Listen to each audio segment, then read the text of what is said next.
former light heavyweight champion and alleged domestic abuser Jamahal Sweet Delusions Hill is at it again. He's done another interview where he makes completely delusional excuses. And not only that, he's now enlisted the help of Joe Rogan. Joe Rogan went on his podcast with Max Holloway where he parroted and regurgitated the same excuses and the same narrative that Jamahal Hill has been peddling since UFC 300, where he was brutally KO'd by Alex Pereira. And he's outright lying, or he's just straight up detached from reality. I honestly can't figure out which is which at this point, but we're going to take a look at the interview. We're going to take a look at what Joe Rogan had to say about the finishing sequence. We're going to take a look at the finish itself, and we're also going to take a look at something that happened in the immediate aftermath of the fight that some people may have not seen. And I referenced it in my previous video, but we're going to actually take a look at the video evidence in this video. Let's jump right into the interview. He did an interview with James Lynch. I almost said he did an interview with Jamahal Hill, but Jamahal Hill did an interview with James Lynch. And when I first watched this through to get timestamps for exactly what I wanted to show you in this video, I felt like he was trying to bully James Lynch a little bit here. He couldn't stand the fact that James Lynch said that he got knocked out. He was pissed at the fact that James Lynch even thought of saying, "Oh, do you have a medical, a medical suspension considering that you got knocked out?" Look how combative he gets with James Lynch here. And this all comes back to the point I made many, many months ago about him and Ariel Helwani, where he's threatening media members because he does not like the questions they ask. Now, he did not do that here. They were perfectly fine. The interview went on more, but it just shows the unhinged nature of Jamahal Hill. He can't handle the truth. He just can't handle the truth. So let's jump right into it. He talks again about the finishing sequence. Every video I show you in this video, I will link down in the description. Feel free to go check them out in their entire full context. And on top of that, also the finishing sequence that I'm actually going to show you here, as well as the part after the fight that I'm going to show you here, I will post unlisted links down in the description. You have to use YouTube and change the playback speed. If any other content creators want to use that footage, I will link it down in the description. If you want to make a video on Mr. Salty Man, delusional Jamahal Hill himself, those links will be down in the description so you don't have to go search for the footage yourself. So let's start out with the first question, which is basically, do you have a medical suspension because you were brutally KO'd by Alex Pereira at UFC 300? And watch his face when James Lynch, because I left the question, part of the question in here. Watch his face and his expression when James Lynch insinuates that he got knocked out. Watch this. What did the doctor say to you after the fight? Because I know sometimes when you do, get knocked out, there's some sort of a suspension. Like, I imagine that all got cleared before you, booked this fight. I wasn't knocked out. I wasn't knocked out. I not knocked out cold, but I mean, like, generally, punch, you know what I mean? And then, like, I went down, I was defending, and then I got hit. I got hit with some good follow-up shots, and it knocked my equilibrium off. Like, it knocked his equilibrium off. It rattled his brain. He was out cold multiple times in this exchange. It's just crazy to me that to even suggest that he was KO'd. Did you see how aggravated he was right there? But let's continue on with the clip, and then we're going to look at the finishing sequence in slow motion. I was not unconscious at no point. No, for sure. Well, there's a difference. I would have said unconscious instead of knocked out. It's still technically a knockout, though. That's why I know with doctors, they'll be like... Technical knockout. Technical knockout. Okay, yes, to the correct term. But was there any sort of suspension after that? That was one thing I was curious. Even if it is a technical knockout, they still give you, I think, a certain period, like 30 days or 60 days or something. After a fight period, they give everybody a medical suspension after a fight originally. He can't even handle the fact that someone would even say, well, you're getting a medical suspension from the finish. They give everyone a medical suspension. You just have to go through you just have to go through some clearances. You just got to have some doctor's appointment and go get checked out and get cleared. And that's it. By the way, I think it's crazy that you can get knocked unconscious and then literally turn around in a couple months and fight again. I'm not a doctor. I'm not a neurosurgeon. I don't know, but it doesn't seem right that you can get knocked unconscious multiple times and then turn around basically on what? It's almost the end of April. So you have all of basically 8 weeks notice, 9 weeks notice. That's craziness. Now, he was not knocked out, okay? That's his claim. We talked about that when we looked at the Schmo interview yesterday. By the way, I've made 2 other videos on this topic where we look at other interviews where he makes more excuses and says more delusional things. If you want to check those out, I'll link those. I'll make those 2 videos the first thing down in the description. I encourage you to go check those out. I encourage you to share those. But he wasn't knocked out. Let's go take a look at the actual sequence. Now, again, I will have this linked unlisted down in the description if anybody else wants to use it. But let's watch the finishing sequence and let's see if he was knocked out. So here's the low shot right here. Boom. That he claims was not a low shot, by the way. It was clearly a low shot. It grazed the cup or hit the cup. You could hear it in the, on the audio itself. And then, by the way, Jamahal Hill says Pereira took advantage of the footwork here as Herb Dean's calling the stoppage. Look, he's taking a step as simultaneously as Herb's calling a timeout. So the step that he took was during the action of the fight and at no other period, okay? Simultaneous with the timeout, he's taking the step. Okay, that's like landing a punch right at the bell. There's nothing wrong with that. There's nothing wrong with that. But let's watch the finishing sequence because you have Pereira now push Herb Dean off here. Okay, Jamahal gives a thumbs up here. We've gone through this before. They touch gloves. Then Jamahal Hill is circling away from the left hook. Pereira's closing the distance here. Okay, they're touching gloves a little bit more, just kind of pawing at each other. And then you have Pereira step on the foot of Jamahal Hill. According to Jamahal Hill, Pereira stepped on his foot, grabbed his hand, and that's what he went down from. Now let's watch this left hook land. Boom. Okay. Now watch his left leg. So this leg back here. Tell me if this is a left leg of a man who's conscious. You tell me. Look at that. Look at that. It's literally bending backwards. Look at the face of Jamahal Hill. I think I also have the replay of it here in a second. But watch the way he goes down. Look at that foot. Look at the toes. Look at the arms. He looks like Johnny Walker when he KO'd Johnny Walker. Look at this. Is this a man that's conscious right now? And I do believe when he hits the mat, he wakes back up, but then he gets put back to sleep again. So let's continue watching the finish. So his leg finally flips out. He wakes up. You're going to see more of the finishing sequence here in a second. Here's the slow-mo replay. So he clips him. Somebody was saying this was a flush punch. It was a good punch, but it was not flush. That's crazy the amount of power Pereira has in his left hand. He literally lands with like 2 fingers and puts Jamahal Hill. He made him earn that nickname, Sweet Dreams. Watch Jamal's eyes here. Okay, so here's the replay of the drop. Watch Jamal's eyes here. You tell me if this is a guy who's conscious. Look at his arms go limp. Look at his eyes right here. He is not conscious right there. His brain is rattled. He was put to sleep. His off button was pushed. Okay. Now, I believe, again, when he hits the ground, you're going to see that again here. They're going to show the replay again. When he hits the ground, I do believe he wakes back up. I think this was great reffing by Herb Dean, by the way. Great reffing. So look at him. He's falling down. He's falling down. He's falling down. I think right as he hits the mat, he wakes up. Okay. Right about here, he wakes up. Somewhere around right about there, you'll see the eyes kind of come back.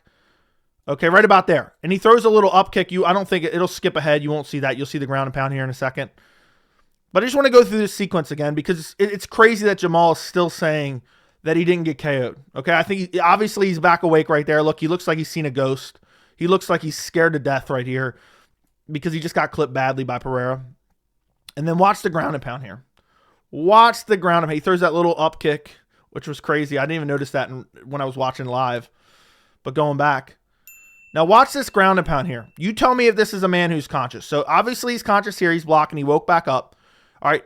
Pereira misses with that hammer fist. He lands that one. Look at this. Look at that limp body. Look at that limp body. Look at this. Look at the limp body. Look at this arm right here. Look at this arm right here. Yeah, this is definitely a man who's protecting himself at all times, as he says. Protect yourself at all times. That is craziness. That is not a guy. Look at that. He's done. Sorry for pausing. It's at the end of the video. Yeah, look at that. And that's the stoppage. That's the stoppage right there. So you tell me if he's awake right here. Because I think that's sweet delusions right here. Okay, now let's move on to another clip from the interview. Because this guy, scumbag, constantly making excuses, can't handle a loss at all. And then you have Joe Rogan defending him. I can't wait to get to Joe Rogan. So let's skip ahead to this interview. Let's skip ahead to right about here, which apparently the question was, any regrets about the Alex Pereira loss? And he makes more excuses, and he basically says, You know, Pereira took advantage of the situation. Listen to this. How it did. I would have been more of a gritty competitor. Showed a little, showed less sportsmanship, and just stayed on my square more, through distraction. I would have stayed covered and protected at all times. So basically, he's again alluding to Pereira taking advantage of the situation and not showing sportsmanship. And, you know, he shouldn't have listened to the referee. Again, go watch that video from yesterday. Now, another thing I want to show, and I meant to show that before we even went to this next clip, is the immediate aftermath of the KO. Again, he wasn't knocked out. Remember, he remembers. If I showed you a clip from the Shamo interview, which I could, but I don't want to make this video too long, he says, I remember the entire sequence. Well, we're going to look at the sequence that followed the KO. Okay, so you'll see Pereira memeing on him, absolutely embarrassing him here. And then listen to what he says to Herb Dean right here, okay? I believe he said right there what happened. I think he said, now you can't see that there. I'm speculating. That's pure speculation. You're going to see his lips move here in a second. And I'm going to tell you what I think he said. And if you're an expert lip reader, you let me know down in the comments. But listen to what he says right here. I got what? I think that Herb Dean says you got knocked out. And I think that Jamahal Hill says right there, I got what? He can't even accept it from Herb Dean. Listen. I think he said, I got what? He has no idea what happened. Because he was unconscious, which I just showed you one video. Now, that's not it. That's not it at all. There's more of it. I've edited this together again. Anyone's free to use it. I'll unlist it down in the description. Here he is talking to the doctor and I think a security guard over here. Listen to what he says here. I can't make out the first sentence, but the second sentence, I think it's similar to the second sentence. But I think he says, what did I get hit with? And then he turns to the other guy and says, what did I get hit with? And the second time, you can really tell what he's saying. Watch this. You can't hear anything because there's no audio to it. You couldn't hear it anyway, so there's no point in showing the broadcast audio. You just hear the commentators. But watch Jamahal Hill here.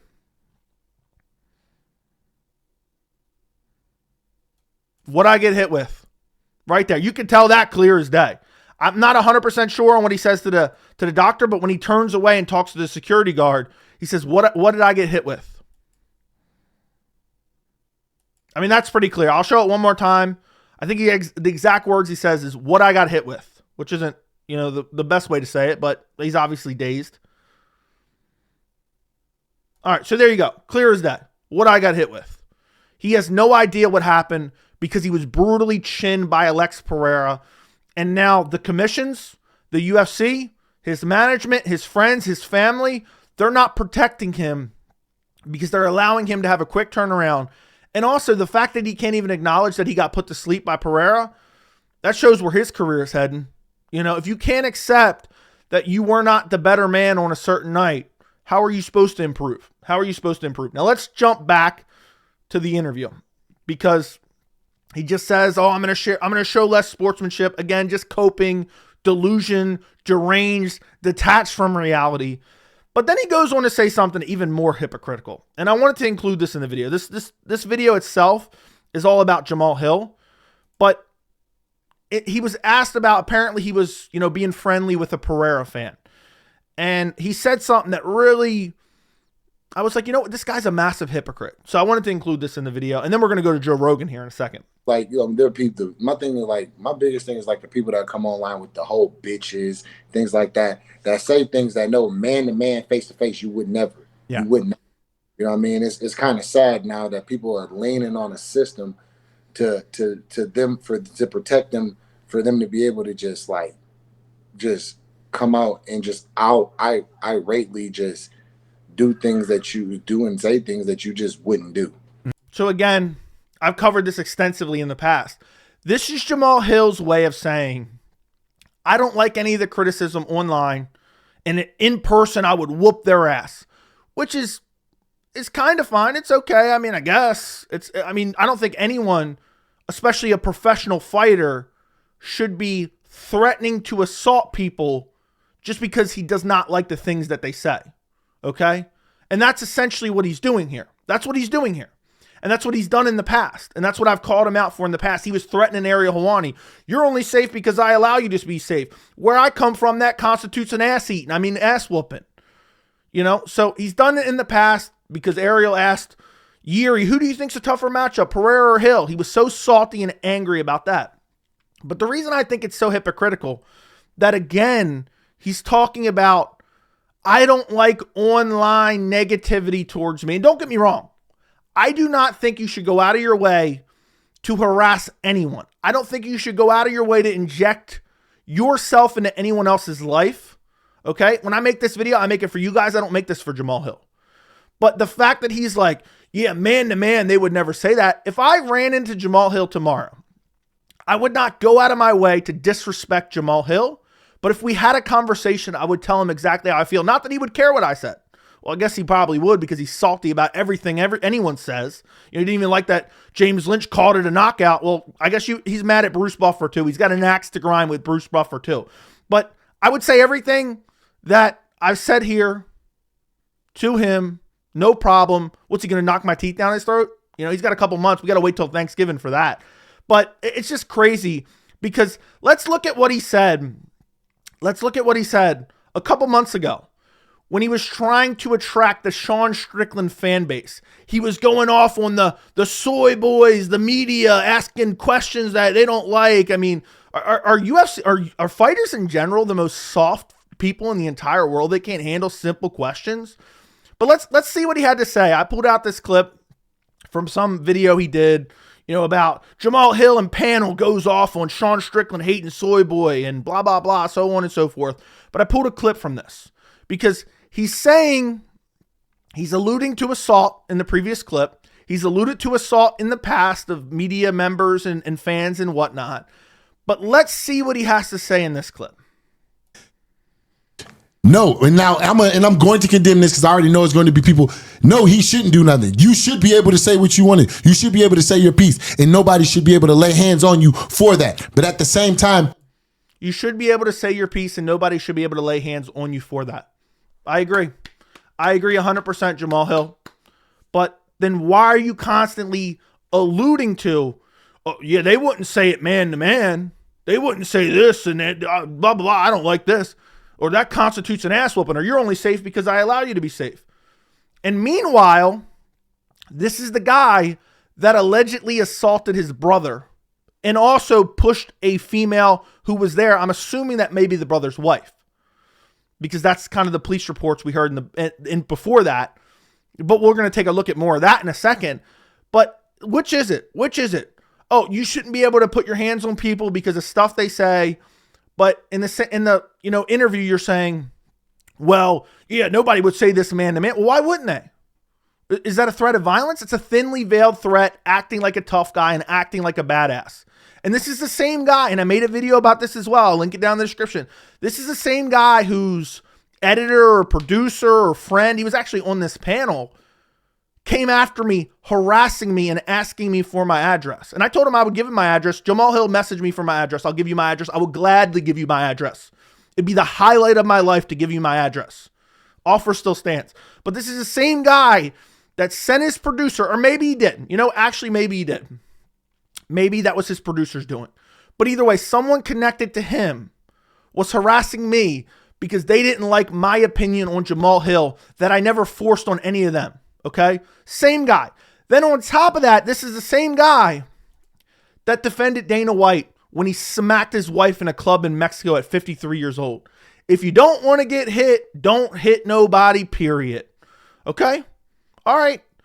Does that apply to everyone, or does that just apply to when your boss strikes his wife? You know, who does that apply to?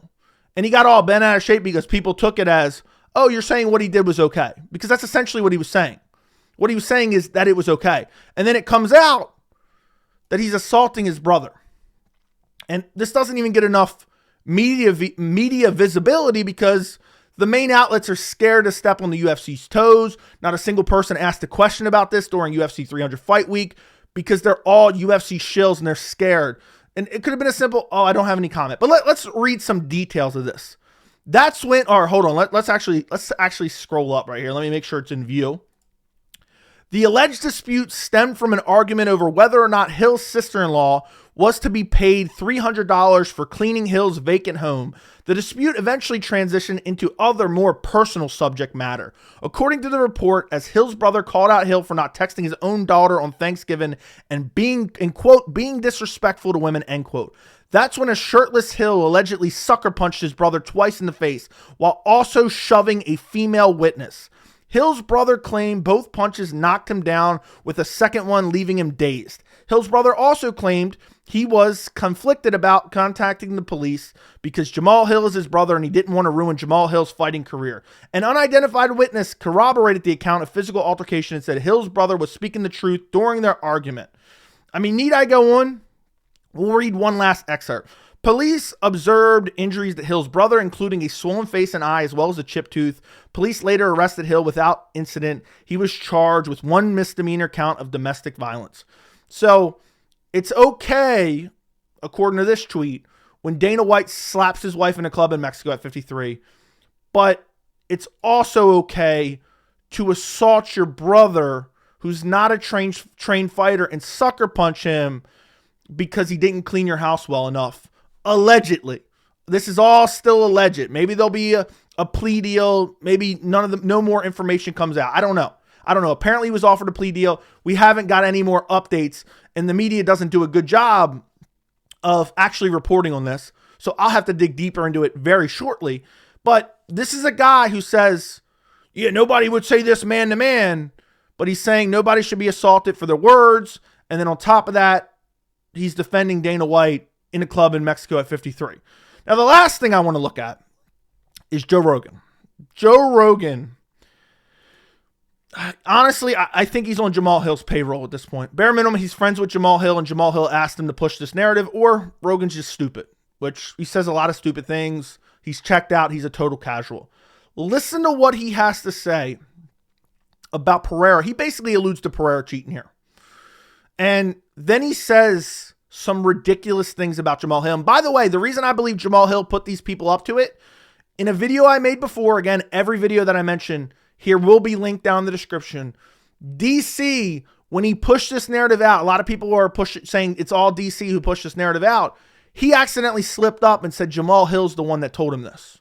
When he spoke to Jamahal Hill's the one that put this narrative in his mind, because Jamahal Hill wants his cronies and his friends to push this out because he feels that he was done dirty by Herb Dean. He feels like he was done dirty by Alex Pereira.